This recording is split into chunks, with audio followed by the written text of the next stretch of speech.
What's up, you guys? Welcome back to another episode of the Let's Just Be Real podcast. I'm your host, Marissa Tong. We are continuing our self-love and confidence series, and today I have the perfect guest to give us some more insight on self-love and confidence. We have my dear friend, Miss Lauren Walsh. Hello. Thank you so much for having me. Thanks for coming. This is my first podcast interview. I'm so excited to be here. I'm happy that you're here. I'm happy that we're doing this because this is going to be a much needed conversation for the girlies. Oh, yes. Yeah, we're going to get deep into it. But before we do, tell the people a little bit about yourself. Yeah. So I'm Lauren. I am an RRDF girly. Yes.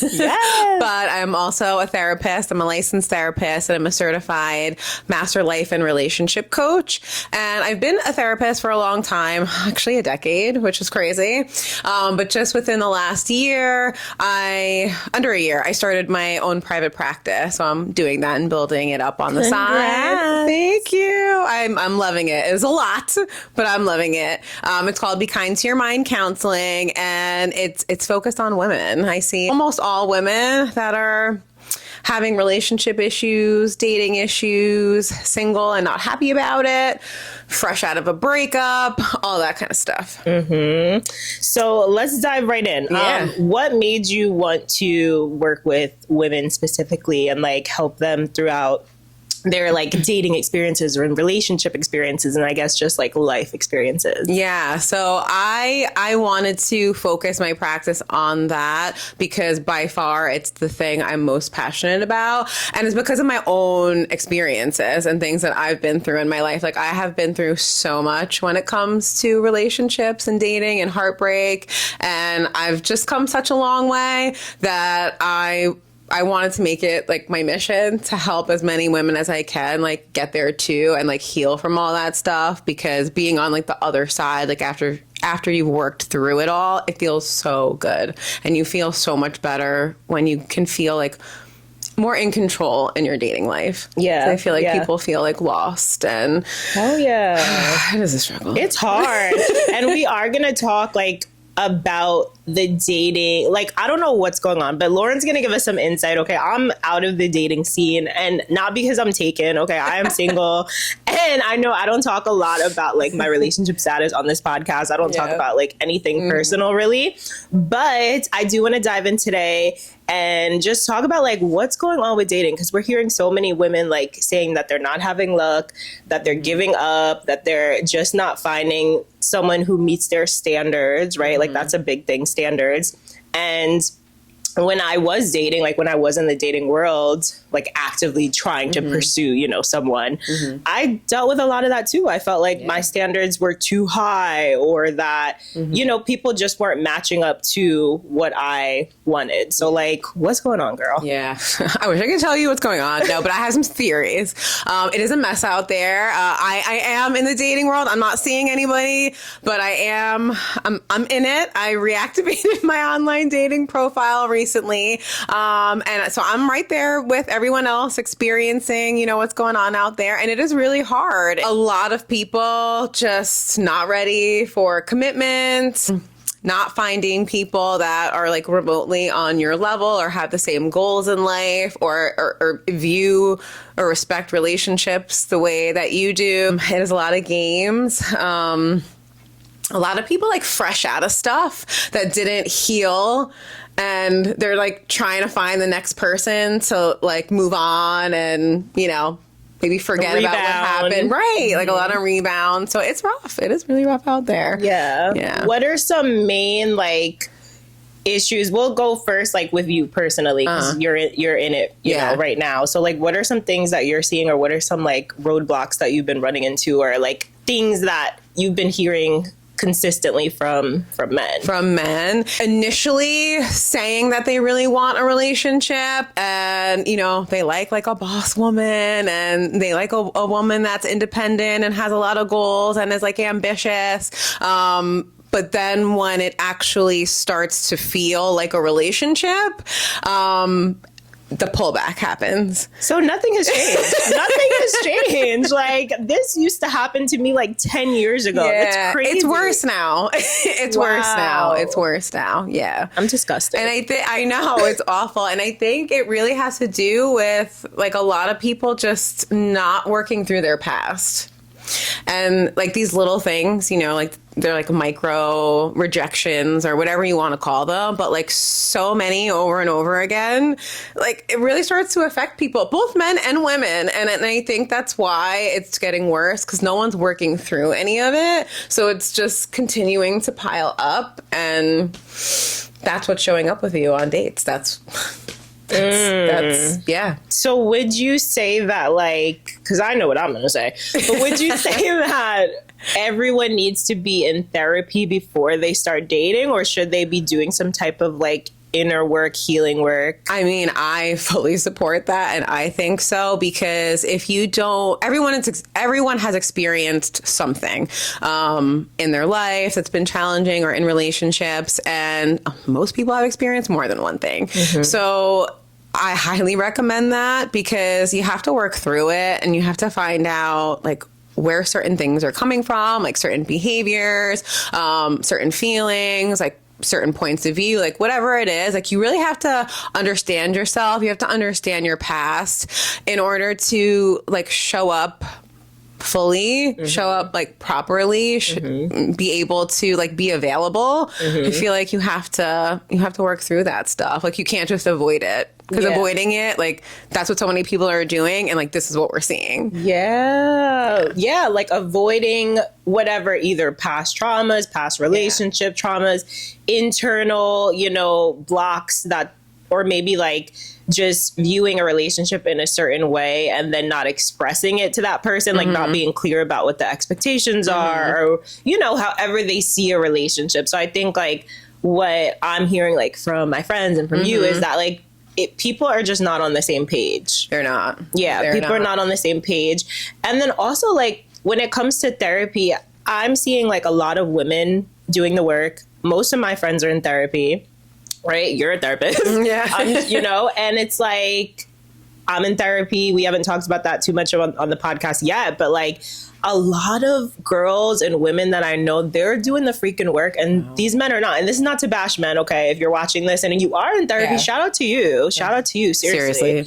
But I don't know, like, what do you think? And I know, because, you know, you work with women, you can't really speak on the male perspective, but like, what do you think is going on, and why are they avoiding therapy? Men specifically? Yeah. I honestly, it has to do with what we teach little boys from a young age. Like, I know a lot of men are like assholes and jerks, but like that did come from somewhere. Like, there is a reason why they're behaving a certain way. And so many little boys, like, what are they told? They're told like, don't cry, stop acting like a girl. We don't talk about that. Like, so much pressure to be like manly and like not let anything bother you. And like, you know, that's, you know, anytime like they kind of show emotion or, sadness, it's like redirected by a parent. Like, no, don't do that.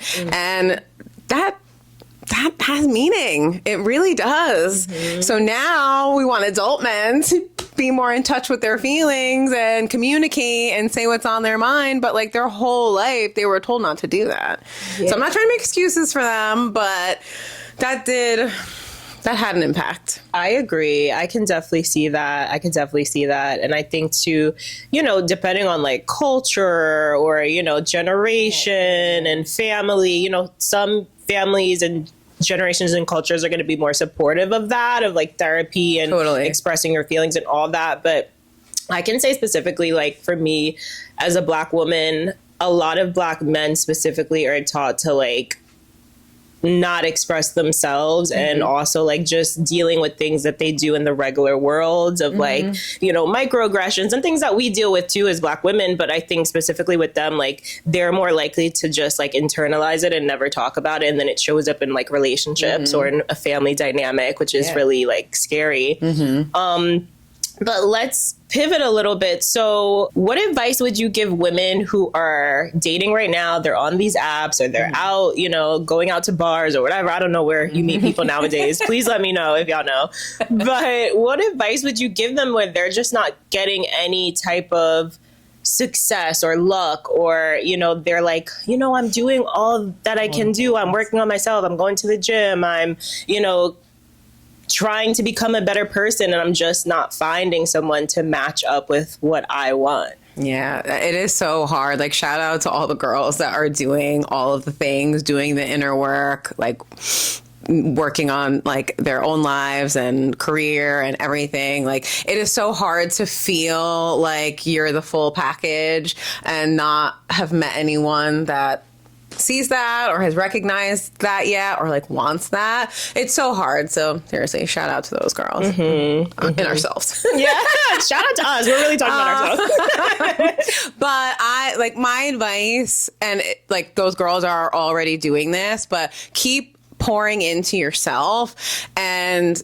do whatever you possibly can to make your life and like your space like places you really want to be, because so many women are looking for a man or another person like to finally make them feel complete and to like make their life great. And it's like, it's almost like that's like the one thing they're waiting on. And once they have that, like everything is going to be perfect. But like that feeling, it doesn't lie within another person. Like, yes, when you meet someone and you meet your person, it's going to be great. They're going to add to your life. Your life is going to be enhanced and it's going to be wonderful, but they're not like responsible for that feeling. Like, we really have to make that for ourselves. Yeah. And I had talked about like on the last episode that we're responsible for our happiness, and we have to pour into ourselves, because no one else is really going to prioritize you the way that you can prioritize yourself. You know, like knowing that you need to either, you know, go through a morning routine to make yourself happy, to set yourself up, or to take dance classes. You know, that's how we met, through dance. And Lauren has really like, I just want to give you your flowers real quick, but like I've seen you just blossom into like this woman that you really want to become. And like, because you pour into yourself, because you take the time out, you go to the gym, you take dance classes, you hang out with your friends, you're doing all these passion projects that you really want to do, you know? And it's like, you have to create the life without someone first, you know? And not saying that those things can't simultaneously happen at the same time, but it's like, you can't be in this lack mentality of like, this person's never going to come and they're never going to be here and my life is just missing and I'm, you know, trying to fill this void. So agreed. No. Thank you. I mean, thank you for the compliment, but no, it's so true. And honestly, I encourage people to not give up. Like, even though it does feel hopeless out there and it is so difficult to like experience all of these, I don't know, setbacks, games, whatever you want to call them, like all this nonsense, I do think these people do exist. Like, the partners that we want, like, they're out there. So keep trying, you know, and walk away sooner. Like, it's, everyone knows this quote. Like, when someone shows you who they are or believe them, as soon as you see that, walk away. Like, and that'll save a lot of headache, and that will give you kind of more like energy to keep going, because you didn't let someone like suck the life out of you, you know? Yeah, suck you dry. Right. Like, we walk away. Like, as soon as you start seeing what you don't like, go. Ooh, okay, so this is perfect. Can we talk about some red flags? Like, what are some red flags that women should be on the lookout for? Or, you know, I feel like women's intuition is very strong. It is. So we have to start listening to it. We do. Like, period. We feel that shit. Like, we may be like really physically attracted to somebody, but inside, you know that he is not the one. Okay. Yes. Yeah. And you need to go. Yeah. But we don't. We stick around for too long. And we let then an attachment form, and it's so hard to then leave. But if you leave before, you know, you're attached, as soon as you see like that red flag or, you know, whatever it is, it's easier. Yeah, yeah. And I think a lot of women stay, number one, because of comfortability, because they already have that person around. It's like, oh, you know, I'm already in this, and I see, you know, or they feel like they could change the person or the situation. Oh, totally. They feel like it's going to improve, you know, out of nowhere. Or they're afraid of being alone, which you talk a lot about on your Instagram. Yeah. But let's talk about those red flags. So what are some that women should be looking out for? I think actions not matching up with words. Ooh. Right? People will say a lot, but is there action following those words? Are they doing what they say? And like consistency, which I guess is similar to that one, but like, is this person trying to consistently be in your life? You know, if you're not seeing that, it could be a red flag. Yeah. You know, in the very beginning, it's different because like you don't matter yet because you just met. So, you know, that's fine. Yeah. But like after you've gotten to know each other, there should be some level of consistency, you know, and that's going to look different for every couple. Like some people want to text every day. Some people don't need that. I don't know, whatever it is, whatever works for you guys, there has to be though some consistency happening. And if not, I feel like that's could be a sign of games. Yeah. What else? What are some other red flags? Some other red flags. I think if you're too fresh out of a breakup, it's not a good idea because they haven't had a chance to heal. They haven't done any sort of processing or reflecting or anything like that. They're just kind of like trying to get to the next thing. Yeah. And that doesn't work. Ooh, story time. So I definitely experienced this. I was dating when I was like on my dating thing. Yeah.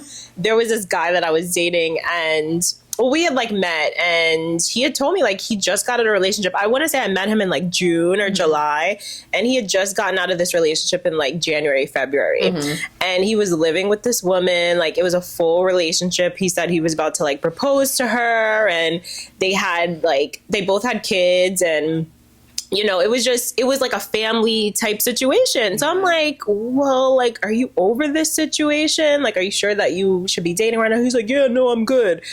Meanwhile, okay, and then, you know, months later, whatever the case, found out he's not, you know, not over it. And it was affecting the relationship. And I knew that deep down inside. But again, going back to intuition, that's something that I ignored. Yes. Yes, 100%. Yeah. And, you know, fortunately, he did start therapy a while later, but good. Yeah, he needed it and good for him. Good. Shout out to him for going to therapy, but not cool that he, you know, started something with you knowing he was not over that. I mean, if it makes you feel any better, literally the same thing happened to me with my last relationship. That's why I took like a long gap of not seeing anybody. Like I feel like I needed to recover from that. But it was the same thing. Like he was in a relationship, I think it was like 3 or 4 years long. And then we started seeing each other. It was only like 3 or 4 months after that. And it was all wonderful and great until it wasn't. And then, you know, she comes back and starts calling and, you know, they didn't finish. Like they didn't fully separate. They didn't work through anything and it didn't work out. Yeah. But he should have. And I ignored it too. I knew that was a red flag. Yeah. But I didn't listen to my intuition. Yeah. It happens, and we're meant to learn from those situations. We are. You know, we are. They honestly they help us grow. Like the people that hurt us the most, we also learn the most, and we get. I feel like the most out of those relationships. Amen. Yeah. Amen. And sometimes like you don't see it while you're going through it, but on the other side, once you get out of it, it's just like, okay, well, that was what I was supposed to learn, and that's what I'm not doing again, and that's what I'm not dealing with again. So that's like, great. So many people want to like shove it away, like bury it and like repress whatever they've been through and whatever happened with that relationship. But really, you have to like take a look at it because you learned a lot. So you just have to like be in a place to, I guess, want to do that. But I think it's important. Yeah. Because like people show us what we want for the future and what we don't want. Yes. That's so true. Yeah. And I feel like they show more of what you want in the beginning. Yes. The very beginning. It's always so different. I used to be so mad about that. Like, why are you switching up after 3 months? Or like, I feel like the 5-6 month mark is always the time where shit goes, you know, it hits the 3 fan. months, I feel like, has been like my experience. And I'll feel like anxiety when that 3 month point is coming up. Point, like, you should know. Is a switch up going to happen? Yeah. You should know at 3 months whether you're going to continue with someone or if you're going to end it. So I think like that's where it gets shaky because the woman's like, okay, well, what's up? Like we've been doing this for 3 months, especially, you know, if you're physically involved with someone like, at that point. Yeah. Like, and then the men are just like, oh, well, I thought I wanted this, but exactly. Because I feel like that is when it really starts to feel like a real relationship. And then some people, or a lot of people are like, oh my God. Yeah. I'm not ready for this. Yeah. Like, would you give women any specific dating tips or advice when it comes to like starting something new? Like, are there certain things that they should not be doing in the beginning stages or things that they should wait to do? Yeah. I encourage people to try to not play house right away. I have been guilty of that because it feels so good. Like once you're like seeing somebody, it's so nice to relax. Yes. Because I feel like as single girls, we maybe go out more often than we want to because we have to put ourselves out there. Like our person's not going to come knocking on our door. So like, let's go out for that drink, like whatever. So when you're with someone, it does feel nice to be able to kick back and like cook or stay home or do whatever. And that is really nice. But I feel like when that is done so early, it just creates like a false sense of comfort because you're doing all these relationship coupley things and it feels so good to like have them in your space, but like it's your mind and the fantasies and everything, it's too soon. So not that they can never come over or anything like that, but I would try and wait for like the really like playing house stuff. How long would you say like before you start like sleeping over each other's houses or like I don't know. I feel like you can't put a time frame on it. Like you do have to feel it and you'll know if it, you know, kind of feels right. But whatever you have been doing, I would take a look at that and then maybe extend it. So if you feel like you notice you start doing that after like the first month or two, like maybe tack on like a few more weeks just to see, because you're gonna get like attached more. I mean, it's not always a bad thing, but it's just things get heightened and there can be like a big false sense of comfort when you're playing house all the time. Yeah. Like you really start to feel like, oh my God, this is the person I'm going to marry. Like I can just, you know, picture waking up to them every day or cooking dinner with them every night, but you haven't gotten to know them yet. And then I feel like the breakups are the hardest in those situations because you've already formed this like idea or dream in your head, or you've already been putting in the work doing these things. So it's like, damn, I did all this. I was cooking for you. Like, it's like, girl, nobody told you to do that. I know. And then some of the hardest breakups I've had weren't even long term, but because you start doing all those things right away, it feels like so much longer, more intense than it really should be. Yes, exactly. Oh God. No more of that, ladies. Okay. 2024, we're not playing house. No. We're not playing dress up.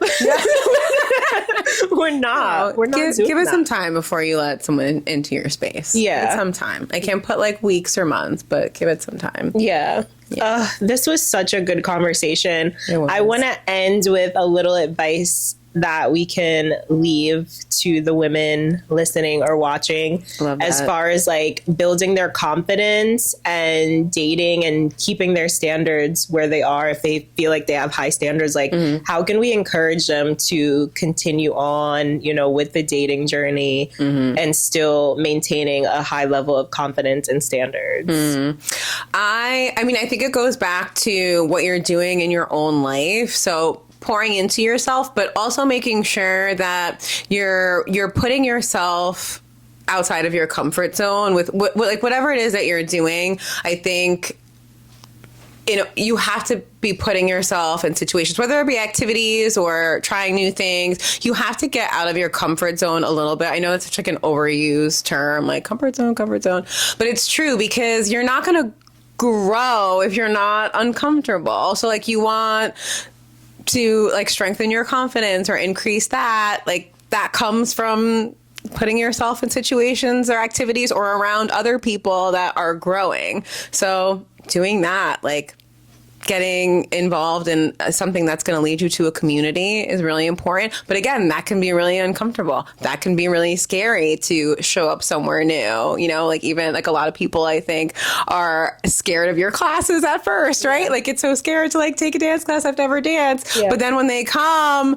it's like, oh my God, this is such a great community. But it's scary to like rip off the Band-Aid and do it. But those are the things that like women need to be doing. We need each other. Like you need sisterhood. You need friends that are like-minded. Yes, agreed. And to hear each other's horrible dating stories. Right. Like you need that support and like to be around people like, you know, that are on your level and above too. Yes, agreed. 100%. Yeah.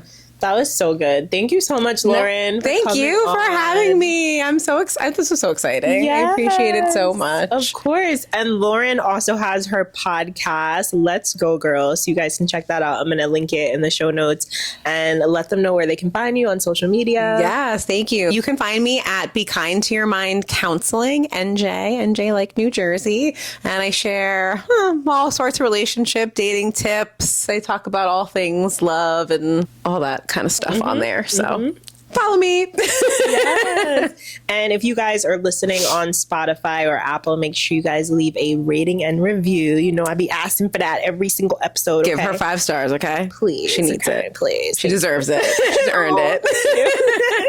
And if you guys are on YouTube, make sure you hit that like button, subscribe, drop a comment, let us know something that resonated with you today, something that you're going to take with you, or drop a dating story. Like, let us know something that you've been going through recently, right? Maybe on our next combo, Lauren will definitely be back on the pod. We can answer some questions that you guys have. I feel like that'll be fun. Yeah. But thank you guys so much for watching, listening.